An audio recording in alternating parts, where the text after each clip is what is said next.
Senator, I'd like to thank the committee for inviting me para once and for all malaman natin ang totoo. So, I would like to request sa inyo na wag ninyo akong ituring president or kaibigan. Treat me as a witness and tignan natin kung lalabas yung totoo. So, with your permission, at maraming salamat po sa inyong lahat for inviting me. I'd like to start my mandate as President of the Republic was to protect the country and the Filipino people. Do not question my policies because I offer no apologies, no excuses. I did what I had to do. And whether you believe it or not, I did it for my country. The war on illegal drugs is not about killing people. It is about protecting the innocent and the defenseless.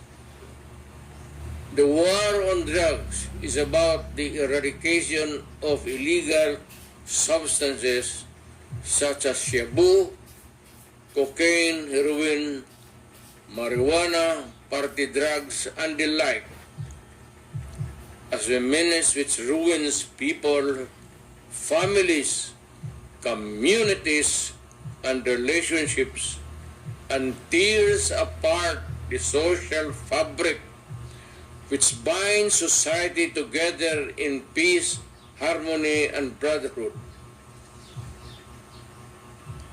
It is not unlike slogans which serve as calls for a better future, such as the war on waste, war on corruption, and war against climate change.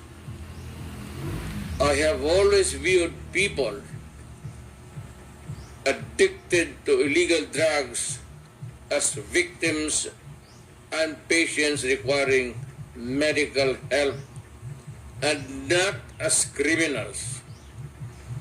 That is why when the war on drugs slogan came into being,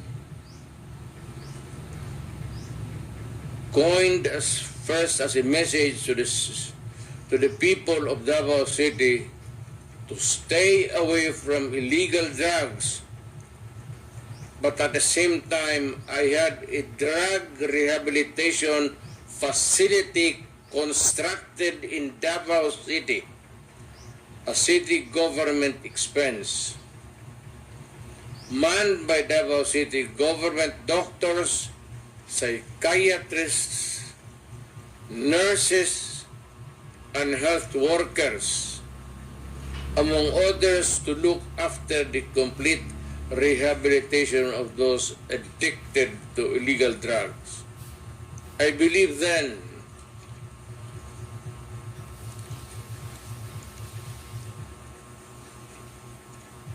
and I still believe now that rehabilitation and not fear of death or incarceration to be the key to the return of the addicted individuals back to the mainstream of a just and forgiving society. But no mistake about it, I hate drugs. I loathe the purveyors, the merchants, and the pushers of this demonizing element. I have not failed to emphasize this from the very day of the campaign when I ran for the presidency in 2016. This was my covenant with the Filipinos who believed in me. And to this day, must still agree with what in government have achieved. It is unfortunate that drug-related crimes are on the rise again. Every day you can read about children being raped, people getting killed and robbed. And just recently, a drug den was raided within the Malacanang complex. This clearly manifests that the purveyors of this menace are back in business.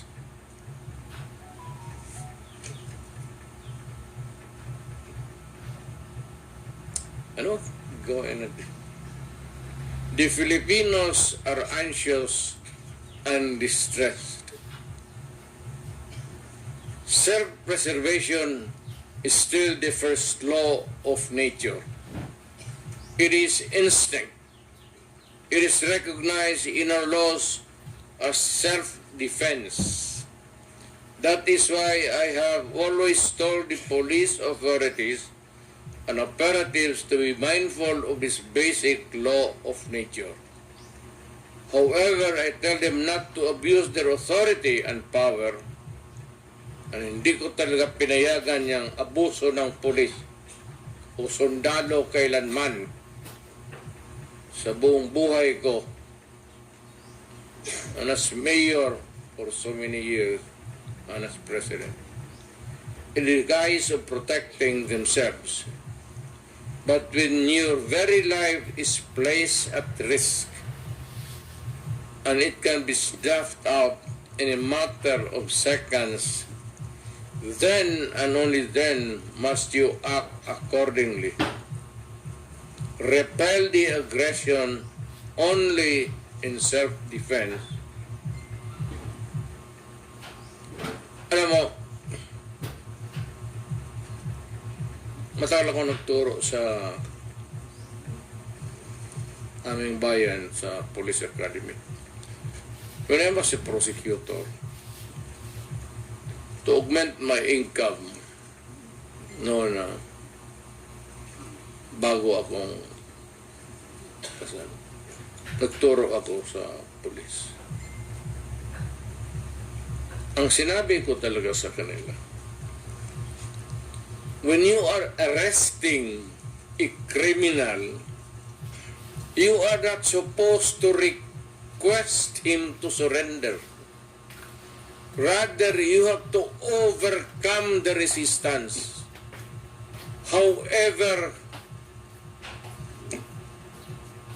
pag ayaw, it's the duty of the police is to overcome the resistance kung ayaw mag-surrender. At kung may baril, at kung tingin mo, sabi ko sa mga polis doon sa academy, mamamatay ka, barilin mo. Barilin mo sa ulo. Patayin mo at least one less criminal in the community. Yun ang utos ko when I was a fiscal and I was a professor doon sa Police Academy. Yun ang turo ko sa kanila. No quarters given, no quarters asked. Criminal ito.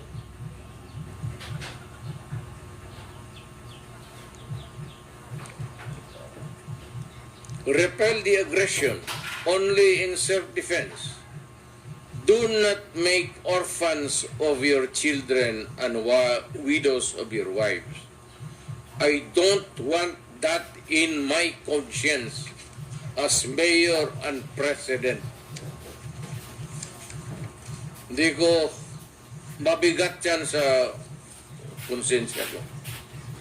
I have warned, but before that, my job as president was never easy, and it was not meant to be. I have tried to do the best I can to address the problem of illegal drugs firmly and without compromise. For all of its successes and shortcomings, I alone take full legal responsibility sa lahat na nagawa ng mga pulis pursuant to my order. Ako ang managot at ako ang makulong, wag yung pulis na sumunod sa order ko. Kawawa naman, nagtatrabaho lang. Yun ang gusto kong sabihin sa Pilipino at mabuti niyaya ninyo ako dito. Once and for all, yan ang gusto kong sabihin sa tao.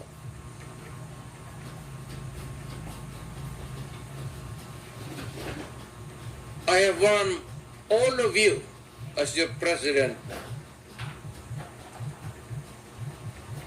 then and as a private citizen now. Drugs will destroy the Filipino. It will destroy my country, and I will never allow it. Baski ako empleyado sa gobyerno o private citizen, I would do what is necessary to protect my country, my community, at yung mga anak natin. This is a matter of principle. At papagkamatayan ko yan. Maraming salamat. I'm ready to answer your question.